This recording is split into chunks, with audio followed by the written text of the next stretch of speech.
Anyway, I want to introduce Alan. Alan is the Media and Communications Officer from Doctors for the NHS, which is an organisation, and probably Alan might correct me on this, which is an organisation for the doctors which puts service before profit. And I think that it'd be very interesting to hear what Alan's got to say, not only about COVID, but the inequality maybe in the NHS and what we might have to do after COVID. So I'm going to hand over to Alan, and I'd like to welcome you, Alan, and thank you very much. But before we carry on, if anybody wants to ask a question, please put it on the chat and I'll read it out afterwards. Alan, all yours. Thank you very much. Thank you for that introduction. Well, a little bit more about myself briefly. By background, I'm a health journalist and health public relations guy. I mean, I spent 8 years in the NHS working for Birmingham Children's Hospital with a background in health journalism. Before doing my masters and then questioning what the hell was happening to the NHS, and I went from there into health campaigning nationally after I did that, and became the communications manager for Doctors for the NHS shortly after that. I'm currently completing a PhD on health inequalities, and I'll mention a bit more about health inequalities later. Now, Doctors for the NHS, it's an interesting organisation, although I'm an honorary member because I'm not medically qualified. It's composed otherwise of medically qualified people, doctors. It's been going since 1976, believe it or not, and it's been opposing NHS privatisation and underfunding and the way the NHS has been treated really through all that time. It's behind the scenes of a lot of campaigns that are probably more well known. Keep Our NHS Public, for instance, was founded really by Doctors for the NHS, who thought that was a good idea, and so on. So it's an organisation that has a great deal of experience. Most of its members are hospital consultants. So it talks from that position, one of medical expertise. Now, about this talk, I wanted to really raise a few questions about the mess we're in. I don't think there are any set answers, but I suspect unless various groups like Labour act swiftly, the solutions we're left with won't be the ones groups like Labour would have preferred. Of course, that's a vast subject. It's huge. It's probably the biggest at the moment. So what I'm going to do is look at this through a particular lens. It's an academic way of saying that's my take on something. And in my case, the take means health, the NHS, and health inequality. So what can I say about that? Well, first of all, the obvious. The disease has caused sweeping changes to our way of life. This meeting, in a way, probably proves that. With good reason, because it's ended over now 44,000 of them in this country alone, and it's not over yet. And to give you some perspective, our usual mortality from everything in this country, all causes, is around 600,000 a year. And we're approaching 7 to 8% of that from this disease alone. So the overall figure for this year is expected to rise by at least that much. The pandemic has caused massive changes to the NHS already, of course. Cancellation of many elective procedures, that's surgery or investigations you plan for. So that means increased suffering, and not just immediate, but longer term, as people find it harder to work, suffer more ill health and so on. There's something called the health dividend. I don't know if anyone has heard of that. But briefly, it says every pound you spend on healthcare is recuperated on average many times over in preventing loss of income, more treatment, more social care, and so on. And even a conservative estimate places that of around 2 for the NHS as a whole. So every pound you spend saves at least 2 in future loss elsewhere. So cancelling all elective procedures because of the pandemic is going to have wider consequences really for years to come. Referrals for other causes was way down, is still way down. The most prominent example is cancer. Several GPs are on a record saying they fear a tsunami of serious ill health on the way because cases aren't being picked up. Of course, the later you leave cancer, the harder it is to treat, the more expensive, the less likely someone is to survive, and so on. We've only just started to witness that and it doesn't look good. Hiring out of private hospital facilities. The government took up most of the available hospital bed space during the first wave, stating it was necessary because of the size of the threat. Now, it's certainly true that every available physical resource was sensible to procure, and that included the private hospitals. I mean, in comparison, the NHS dwarfs them, but even so. But here, Doctors for the NHS, we do have some reservations about that. First of all, the terms of the deal weren't very transparent. We still don't really know how long this is meant to go on for. We don't know who's going to end up footing the final bill. We don't know how much NHS resources will be left idle or underused to ensure the private capacity at public cost can still be used. And as we've pointed out publicly, it's by and large the same doctors seeing people. You don't just conjure up ranks of pristine consultants just by buying out private beds. But by doing that, of course, you've helped the private sector weather what would otherwise have been a very nasty financial storm for them, as private appointments were also postponed. So that's very much a hidden arrangement, albeit one that may have been probably necessary at first. I know you were talking about this just before I joined you, the test and trace facilities. Now, I'm going to put my neck out here and say flat out, I think that's a scandal. One that's putting lives at risk. Okay, the science is far from established. We don't know what kind of antibody response people are going to show. We don't know how long it's going to last. So up until fairly recently, there were big questions over how accurate many of those tests were. So initially, yeah, there's room for a great deal of doubt, and I accept that. But what can't be denied is the way existing public health facilities have been run down now for years. How they simply weren't prepared for a pandemic, despite warnings from experts for well over a year before. COVID's been described politically, it's a phrase you might not have heard, as a black elephant event. It takes the analogy of a black swan event. Statisticians go on about those. It's where someone goes and samples swans, keeps counting white swan after white swan after white swan. Okay, I'm going to assume all swans are white. He turns his back and along comes a black one, a black swan event. So it's like a black swan event, except it was actually known. They knew the risk of a pandemic, but they chose to ignore it, as in the elephant in the room. So it's the black elephant event, if you like, and that's what happened. It was a bad place to start from, despite the warnings. But what's happened next was really far worse in terms of testing.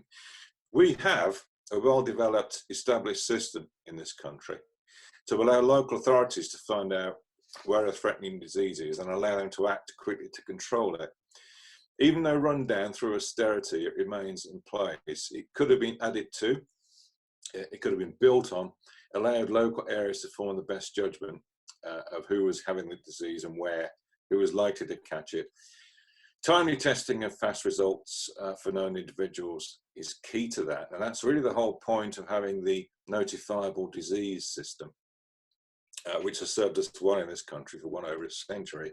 COVID was made such a notifiable disease, so local authorities should have the right information supplied by public health labs to stop the spread of the disease, as they do for others like plague and so on, but they were run down. So instead of reinvesting in the established labs with their expert people, this government has set up a parallel privatised system run by the likes of Serco and Deloitte, and none of whom have had experience in public health. The Lighthouse Labs, you might have heard of them, from scratch at public expense.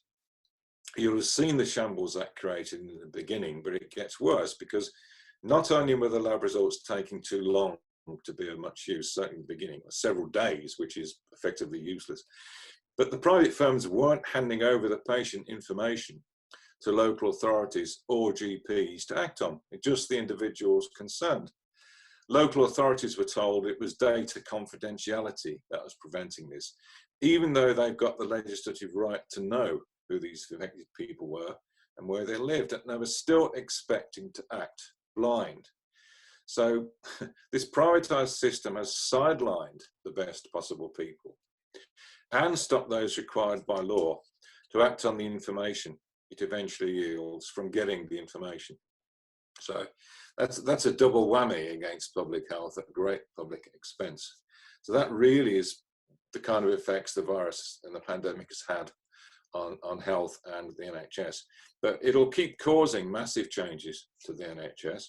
You've got to consider distancing, keeping people apart, provision of protected equipment ongoing. I haven't mentioned the appalling state of affairs of that for health staff, but that was down to a lack of planning again, despite the warning, and people died as a result, many of them simply for doing their job. And that seems to be finally being addressed, but it'll need to be carried on indefinitely. Need to treat more serious cases later on than there would have been. I mentioned that already. Use of private facilities and their role with the NHS, that's likely to continue. But big question for us is, well, who's in charge now? You know, will we see accountability? Because to date, that's been really largely absent. So there are too many questions about what the contract entails, how long it's going to go on for, and who's going to pay, and so on. So that's the obvious one, really, healthcare. But to come on to my area where I'm researching myself now, it's wider. It all ties in, so bear with me as I go a bit academic on you a little bit. I'm studying health inequalities. Okay, what does that mean? Well, most people do actually get that. If you ask them, do all people live to the same age and stay in as good a state of health? Of course, they know that's never true. That they realise that poor people on average live less long than wealthy people. They suffer more ill health. They grasp that some things people do, like smoking, carry a risk to health. They know living in damp, crowded, squalid housing isn't good for you on several levels, and so on. And what's behind all that are health inequalities and differences in health between groups of people that are measurable, explainable, and avoidable. And that last point to me is the most crucial, because this whole thing is a question of social justice.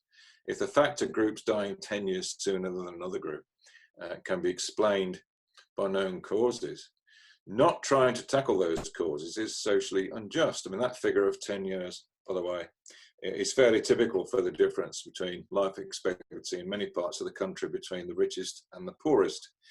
And if you're poor, you're more likely to spend more of that shorter life in ill health. This isn't new. Marx and Engels knew it.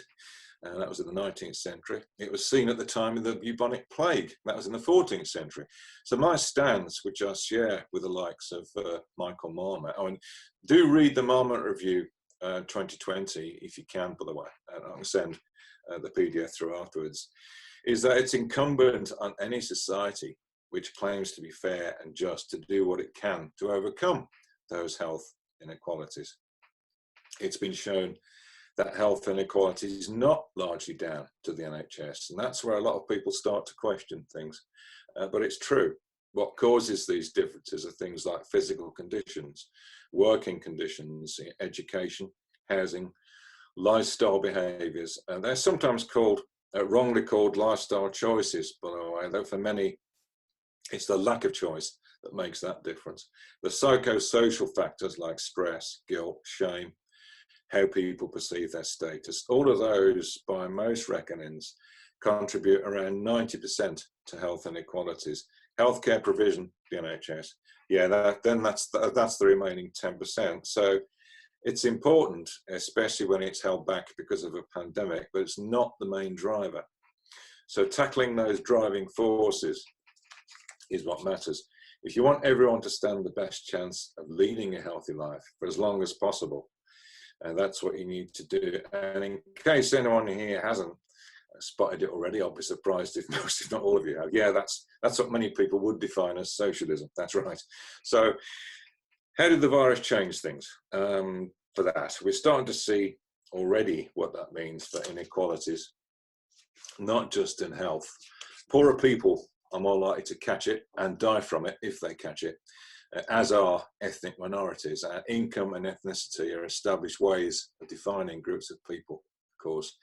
Income security is getting worse. Many jobs are now at risk. I mean, many. Mass unemployment. And Unemployment plus what it brings is known to affect health directly, things like mental health, poorer food choices, poorer housing, and so on. Prices will rise. The poorest already have to choose between food and rent, often. That'll get worse, which again has a direct effect on health, and looking at that more, security of tenure. More unemployment means more people facing homelessness. Forced to live in substandard accommodation has effects on health. Education. I mean, that must be the most glaring example, surely. I mean, Marmot himself has said you should try to give every child the best possible start in life, especially preschool, because that makes a massive difference to the chances of good health throughout the whole of the rest of your life. The choices it creates, the way you take decisions, the opportunities you get, the threats you avoid, and so on. Education really is the starting point for all that. So what has this pandemic done? It's closed the schools. It's thrown education back onto what's called distance learning, which is widening an already wide achievement gap. And that's been shown to be happening. I mean, kids from poor backgrounds, even if they have access to a laptop, many of them haven't, it's already been shown that they're faring far, far worse than, on average, kids from a wealthier background. So that's widening inequalities, and that's what it means. The virus has acted as an amplifier to all those causes. I mean, all of them. It was already getting worse thanks to 10 years of austerity. And the poorest women in the Northeast could already expect to live shorter lives than their mothers did. Shorter. I mean, how can anyone say that's fair or just in this country today? And unless steps are taken to combat this, it will get worse. It will. And a few months of furlough and encouragement to eat less chocolate, frankly, won't make any difference to that. So this is bad, a bad thing, making a bigger bad thing even worse. But it's not hopeless, okay? What can we do about it? Well, the disease isn't political. It's a viral infection. I remain hopeful that the virus itself will attenuate over the next year or two, get less lethal, but become more infectious as it adapts to us, its newest host. And several of the common cold viruses are also coronaviruses, the family COVID comes from. And they're thought to have done that. They presented as plagues. One particular culprit is thought to have been a serious plague in Russia in the 19th century. You can now find it as a common cold virus everywhere. So it quieted down to the common cold. But in the meantime, of course, we're stuck with this one. But we're not stuck with the solutions. All of those are political choices. We can choose to act on them or ignore them. So what can we do? Well, we can choose to admit, first of all, that this disease happens in a wider picture of health and health inequality. And unless you tackle those, the suffering is bound to be greater. Make well-being, and this is kind of almost a revolutionary thought to anyone who's in a classical economic background, make well-being and not economic growth the core of government policy. It can be done, it can be measured, it can be quantified, it can be made part of policy. New Zealand are doing it. New Zealand have already said we're going to make well-being one of the ways we measure how our government is performing. So it's not fuzzy left dreaming, it's far from that. And you can then admit that the NHS will need continued support and growth to give people the best possible treatments, irrespective of their income for years to come. And you're not going to get that by drafting in private corporations. Invest in the NHS. That's the real way to protect it. Hence, save the most lives, rich and poor. Well, yeah, that may mean more tax. I'll admit to that. Not very much more. My big question on that point is, so what? I mean, why is that still regarded as a great political evil, putting up taxes? Public services need the money and can be far better than other systems if you fund them as they should be. So put up taxes, yes. Why? Because you're saving and lengthening lives if you do it and spend the money where it needs to be spent. Likewise, public health, restore it, stop it being laughable, hollowed out skeleton it's become, make it workable again. The framework's still there. Stop trying to build parallel, privatized systems that have no experience and ultimately must be out to make a profit. Just stop doing that. Believe in equality. Don't just trot it out as an election slogan. Levelling up, well, really? Great, well, let's see it then. Because of an admission that health inequality is socially unjust. So finally, I want to wind up, because I'm approaching half an hour, going through this at lightning speed, by adding a note of caution. There's a beast stalking in all of this, and it isn't the virus, it isn't poverty, though it's often found lurking there. And the name of the beast is blame, or deservedness, to give it its formal academic title. Blame is the ugly twin predator of inequality. They go blooded claw in blooded claw. Blame is the political way of getting away with it. You know, people are obese. Really? Well, blame them for poor food choices then. Even though being poor now means spending at least 70% of your income on food, and how the hell do you then pay the rent? People can't find work, well, blame them for not trying hard enough, and sanction the benefits, making a grim situation possible. And on that score, I note the sanction system has recently been restored by this caring, levelling up government. Thank you, guys. And people feel blame. That's the crucial thing. It works. It changes the way they look at things, changes their psychosocial engineering. It gets inside their heads. And a classic way of phrasing that is, oh, I don't deserve better. I mean, there's a hell of a phrase in the beginning of one of the books on the privatisation of the NHS, which is from Harry Smith, and he now passed away, unfortunately. And he said he could remember growing up as a child before the NHS was founded, in a poor family. And he said, yes, you know, we always used to think we're too poor to deserve the doctor. And that's how blame works. It makes people accept the inequalities that are being forced on them, really. It also allows people who aren't suffering in that situation not to feel as guilty, of course, so it cuts both ways. So we mustn't allow policy to be the gift wrapping for the politics of blame. That's my final word of warning. I mean, I don't suppose anyone in this audience would disagree, but I thought I'd say it anyway. But primarily, yeah, put well-being first and really protect the NHS, therefore save lives. Okay, that's coming up on the 30 minutes, so I think I should end it there. Thank you very, very much, Alan. That was great. Give you a verbal round of applause. Thank you very much indeed. Sorry, virtual, not verbal. Virtual, dear me. Anyway, we've got a couple of questions here, all right? The first one is from Anne. It's rather a long question, so bear with me. There was an article on Friday in The Guardian stating that Johnson wants to reorganise the NHS and clip Simon Stevens' wings.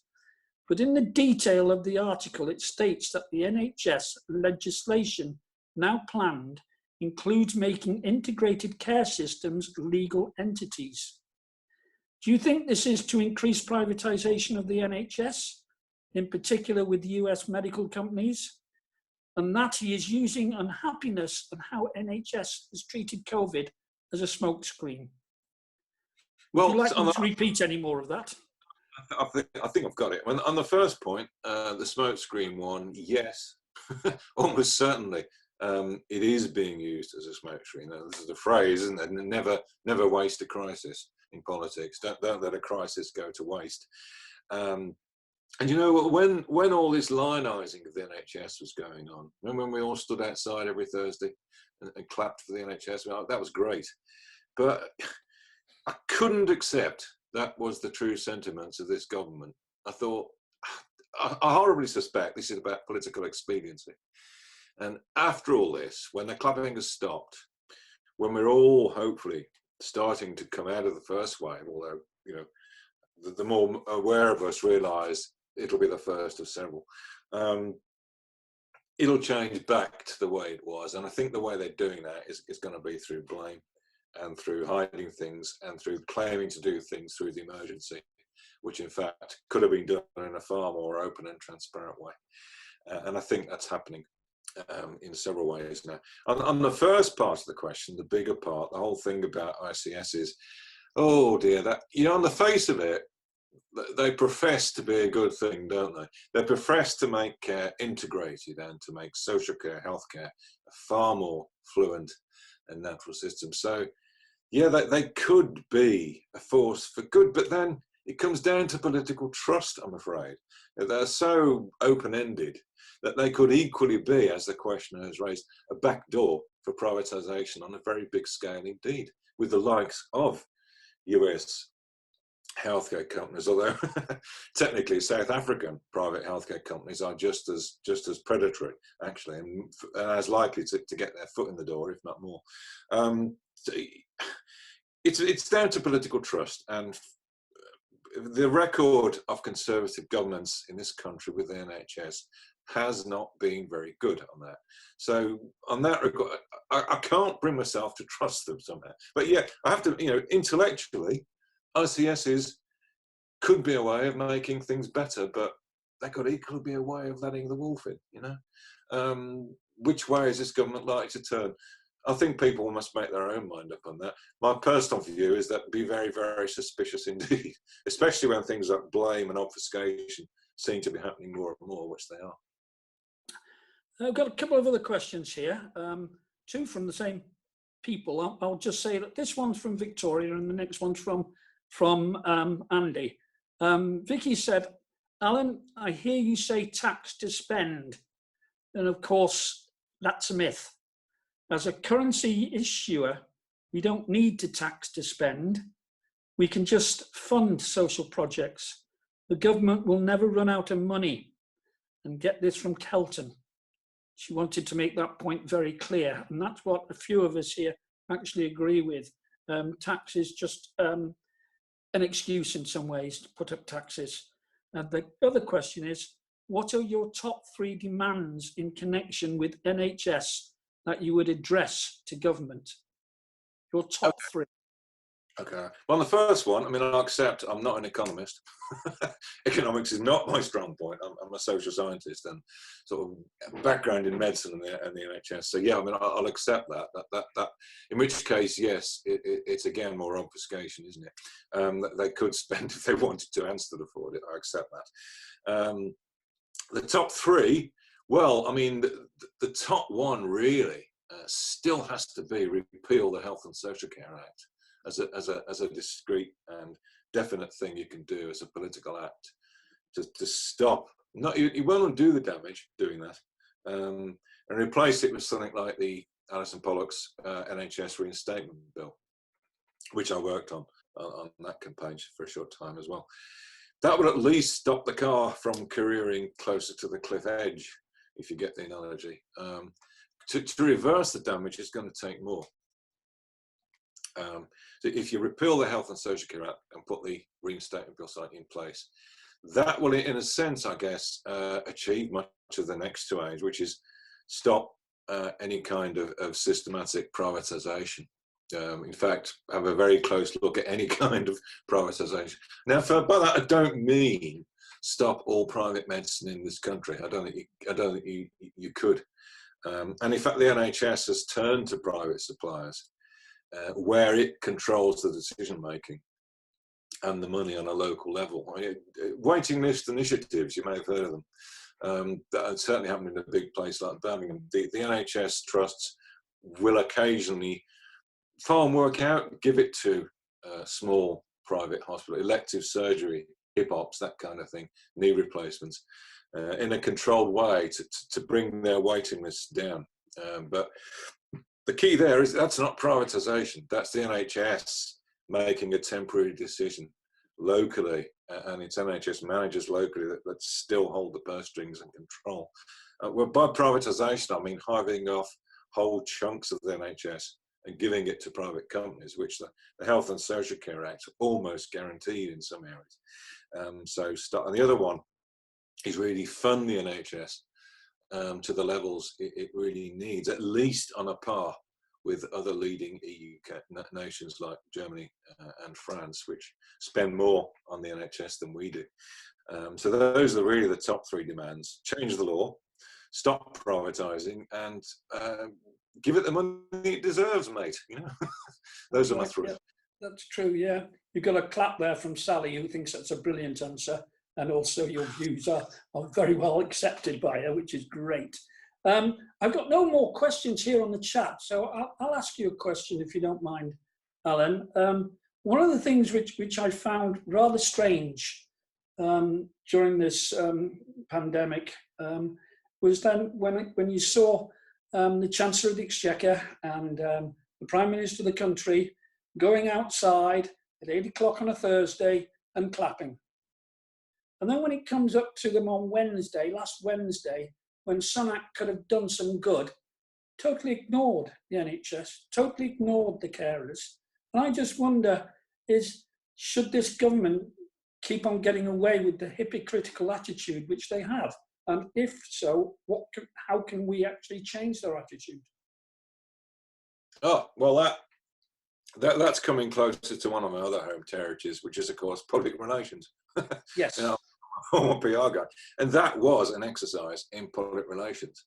I mean, I have to tell you that initially when the government started lionising, hero worshipping the NHS, rainbows are everywhere, great. But, you know, we were dumbstruck because for years we've been seeing Tory government after Tory government. I mean, Labour's not blameless, don't get me wrong in this, but Tory government after Tory government, not just stopping the NHS from growing in the way it needed to, but starving it of resources, then changing the law so it could be carved up and the profitable bits given to private suppliers. And it's surprising, you know, we were dumbfounded by that. And in our hearts, we were thinking, this can't be true. And yeah, it was all about, I believe it was all about expediency. It was all about getting people to conform in a certain way.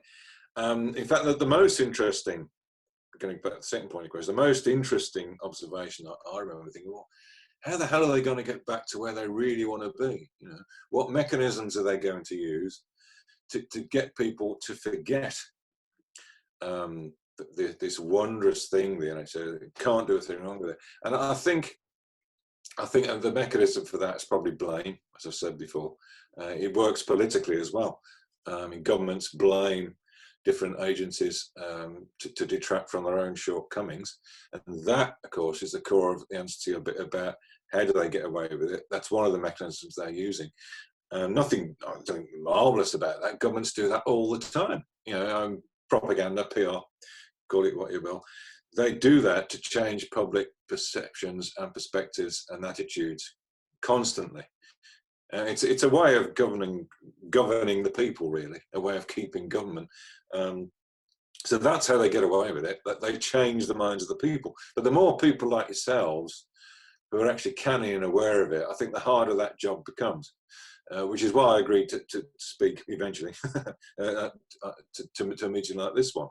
I think this is actually the way to take this message forward, is to do it on a local level. Because one of the things that studying health inequality and NHS privatisation so has taught me is that if you empower people locally, and all right, you know, compared to the national picture, they don't seem to make a big difference. But if you do that over enough places, boy, does it make a difference. You know, people can change their lives in a very positive way. And I think local engagement is probably the answer to overcoming that, to showing the hypocrisy, or more likely to getting the government to behave in a different way so it can stay in power, yeah. Which is what governments try to do. I think that is, so it'll be interesting to see if the government really does follow this levelling up agenda through, really does stop being so centralised, starts to give its power out to local places, to the cities, to the local communities, because I think that will be the litmus test. I think if they start to do that, you know, and stop gathering power and centralising it, which is all that Cummings seems to be capable of doing to venture a personal thing. I mean, if they can reverse that, then I think that can only be healthy. But that's the key. You have to sort of see through the message. Unfortunately, a lot of people don't, but they're not supposed to, are they? I've got a question here from Dorothy. It's about the the social green paper that should have been published in 2017. Are you aware about this paper, Alan? Oh, Mark, it depends. What's it about? On Social care, care in the community and what have you. The government have been dragging their feet for the last 3 years and still haven't produced it. Do you think that is a political reason because they're going to sell it off, or what are your views on the reason why they haven't produced this green paper which they promised? I think I have heard it. Sorry, I haven't read it. Apologies for that. But really, from what you've said, social care is a complete mess, isn't it? I mean, it's been largely privatised for years now. And again, the virus highlighted that, threw it up into sharp relief in the most horrible way imaginable. You know, we were sending virus-laden, frail people back out into care homes to infect other frail people. I mean, could you define a careless act of any government in a more harsh way than that? I don't think you can, and I hope someone is going to be held to account for that. It's just one aspect of social care that the pandemic has really thrown up in sharp relief. We do need really, really radically to do things like the green paper suggests. I'm ready. We really, really urgently need to do that. You know, if for no other reason that eventually, if we are lucky enough to live long enough, nearly all of us are going to be in that position, unless we're very, very wealthy. And I mean, increasingly, you do have to be very wealthy to not worry about care in old age. Nearly everyone is going to be in that position. All you got to do is live long enough. That's all it takes. And it's a mess. It's been privatised. It's been shown to fail. And you know, if if the likes of Jeremy Hunt can write in the Guardian that we've got to overhaul social care, well, goodness me, what stronger message do you need? It's, you know, well overdue, and I think successive governments have hidden it. I think probably it's one of those black elephant events again. They knew full well the risks were there, so it's not a black swan. They didn't see the risk, but they thought, oh, we can't afford this. You know, we can't afford the time, haven't got the money. We'll lose too many votes, whatever. We'll ignore it. And this is what you get. You get our most vulnerable, our most frail, paying the ultimate price when a pandemic comes along. That has to be unforgivable, surely. Yeah, totally agree with that. Question here from Pierre. Key players in the government are libertarians and social Darwinists who do not see equality as an issue. What is the best strategy to counter them in your view? Yeah, interesting points about social Darwinism, because of course that was mooted as a mechanism for health and equality in itself in the past. The idea was that if you were more socially fit, using the Darwinistic phrase, you would rise up in wealth, you would rise above the poverty you were born into, therefore suffer less ill health, get more good health, get more income, and so on. It was discredited largely because it doesn't work. Because you know, if the converse now happens, does it? If rich parents get a really thick kid, it doesn't end up poor, living on a single estate on benefits, does he or she? You know, the parents look after the child. And also, of course, the big lever for that should be education. And as I've said, education is already stuffed. So social Darwinism really doesn't follow through as a driver for health and equality. Yeah, and the worrying thing is that this, Pierre's point, has a serious, bigger side to it, I think, and that is becoming more and more of an accepted idea for policy generally. The belief that you know, I'm not going to say it's National Socialism in the Nazi sense, nothing like that. It's the same road, you know. It's the same incline downwards. That's a decline, yeah. The same decline downwards. It does need to be opposed. And I think part of the answer is to point out that actually it doesn't work as an explanation of how, not for health inequality, certainly, or for educational inequality, and like that, because opportunities are denied. So, they don't rise to the top if they're more fit and so on. So I think that's the answer. Just keep pointing out it's wrong. Okay. I think David's gone. It's gone off briefly. David's run away.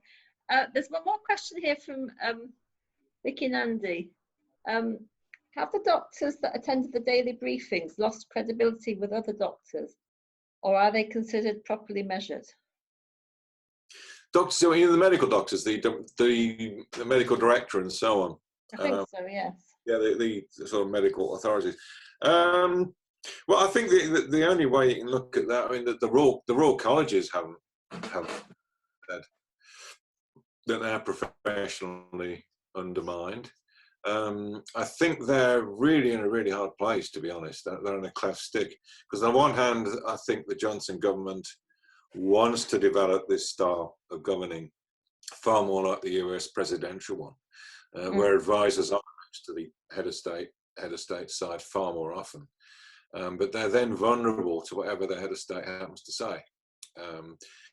I think there are criticisms to make on a more wider platform about the scientific advice, not for individuals, but in the range of scientific advice that has had the most prominence. It didn't include, astonishingly, the stage, at least in its early days, did not include anyone who was well versed in public health, which seems incredible, but it's true. How can you have a pandemic advisory panel and not have an expert in public health there? That's one of the reasons why an alternative stage was set up by the likes of Alison Pollock to really lambast the lack of public health thinking.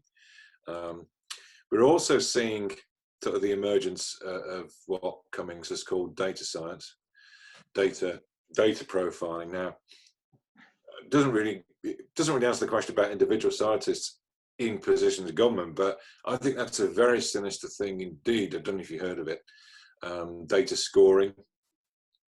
It's very similar to credit scoring, where you're assessed for whether you can have a loan numerically by whether you fit certain criteria. Well, there is a belief increasing government, certainly from Cummings, in that's how you formulate policy.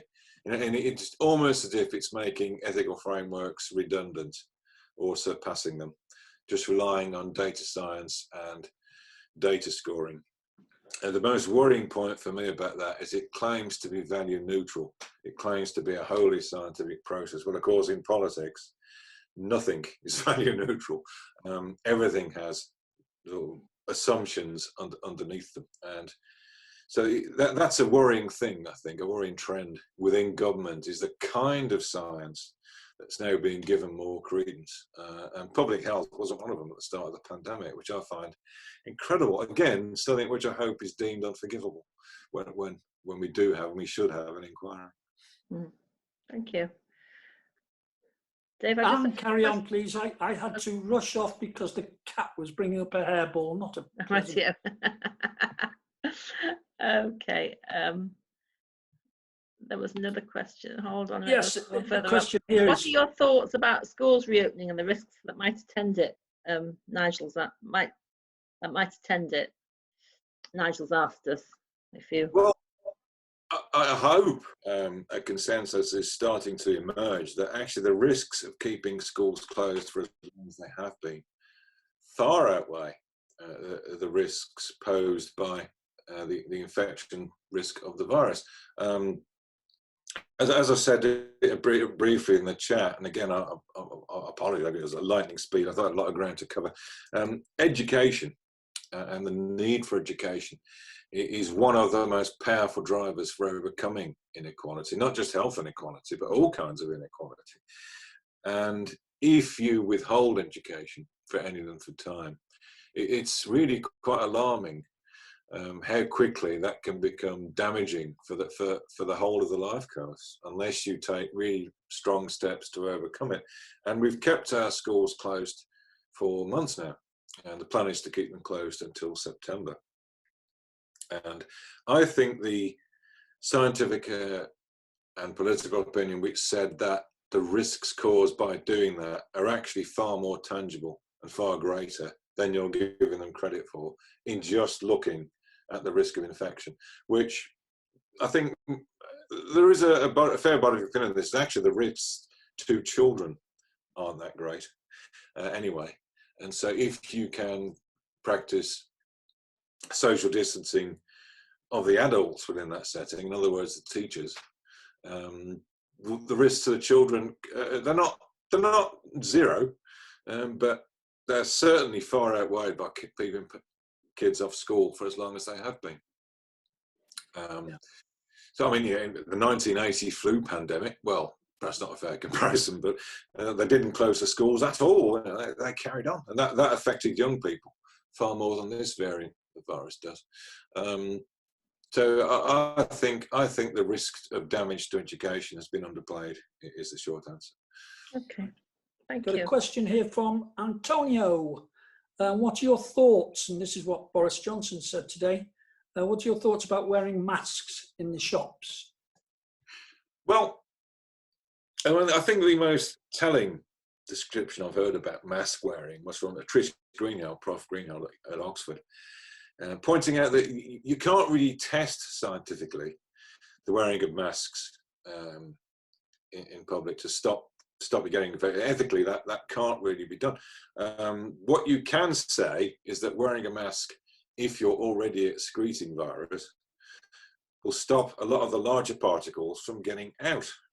So I think in terms of protecting everybody else, yes, masks ought to be accepted far more widely than they have been. In terms of stopping the virus getting in, no.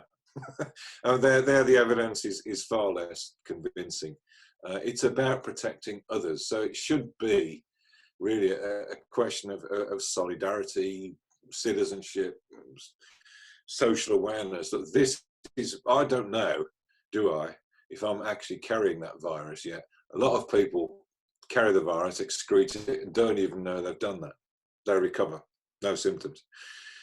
Therefore, wearing a mask should be regarded as a form of civic duty. But again, we've been taught for, what, 40 plus years, have we not, that that's actually quite an old-fashioned idea. There's no such thing as society, although Johnson recently countermanded that one. That held sway for a lot of time. So I think to a lot of people, up until the pandemic affected us, thinking beyond the individual was additionally that little bit more difficult. One of the most encouraging things I've seen with this pandemic, and God knows we need some with the amount of people it's killed, is the sense of local awareness, of community, of people helping others locally. That did increase, and I hope that continues for a long time. So the short answer is, yeah, I think masks should be accepted as the social norm because they protect everybody else. They won't necessarily protect you. I think that's the clearest answer I can give on that one. I think this this deliberation about should we, shan't we, well, I think it's almost a distraction. For goodness sake, if it might make a difference, why aren't you wearing one? I mean, I do. Not just shops, but pretty much everywhere else. Unless I'm taking the dogs for a walk where I know I'm not likely to come very close to another soul, then I don't bother. But otherwise, if I'm going to be in any situation where other people are likely to be close, so I wear the mask. My wife's a health professional, so we've got fairly upmarket masks to wear, thankfully, so we can do that. Right, I've got two final parts here for you.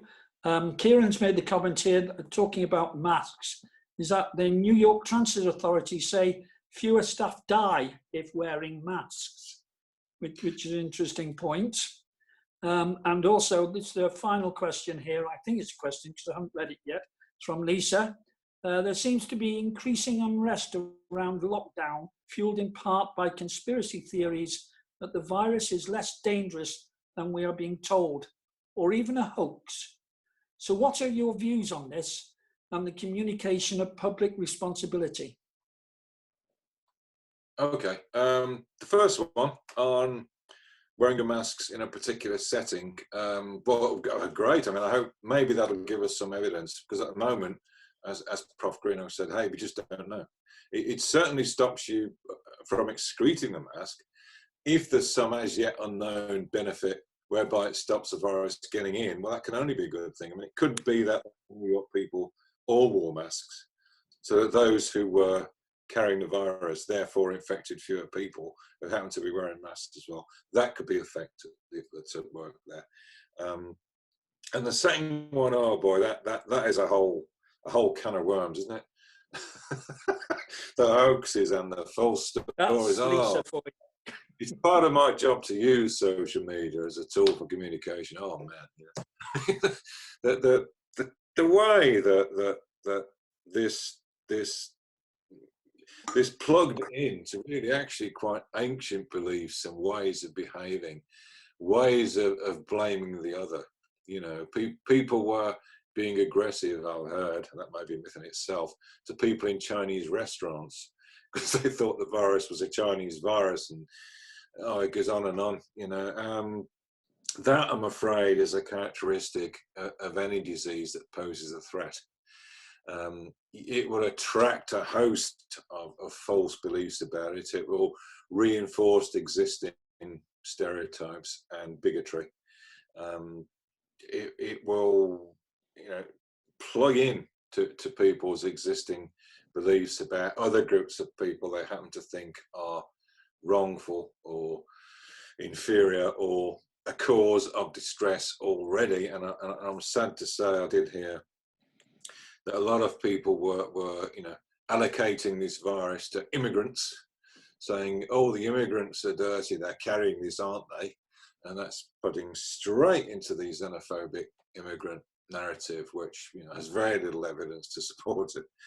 The way you can do that, and again, it subtends a much bigger problem, which is how on earth do you get the truth or facts out there in a universe where anyone can suddenly be an author and reach thousands of people in a few seconds? How on earth do you do that? And that, I think, is one of the biggest challenges we've got to face in science and in politics and elsewhere, because if we don't figure that out, it's as likely to be used for ill as for good, as you've already pointed out with the hoaxes. And of course, this isn't my area of expertise, but the entire Brexit campaign, a lot of that was underpinned by manipulation of messages through social media, which frankly we're plugging in to those false beliefs and false ideals and false hopes. I mean, that's always been the case. It's selling journalism that a rumour will, you know, travel the world completely twice before the truth has a chance to get its shoes on, and that remains the case now, with messages travelling, you know, close to the speed of light through social media. It's a worry. I think the solution's there. I mean, social media companies have got to be more responsible. Media organisations are, to differing degrees. I mean, I accept tabloid press haven't been on occasion, of course, but there are checks and controls, and you have to keep reinforcing. I mean, otherwise, you know, the hoaxes will win. You know, we will make people the enemy. We'll blame them for all kinds of things when in fact it's groundless, and that's what will happen. That's how people are. It's within all of us to do that, myself included.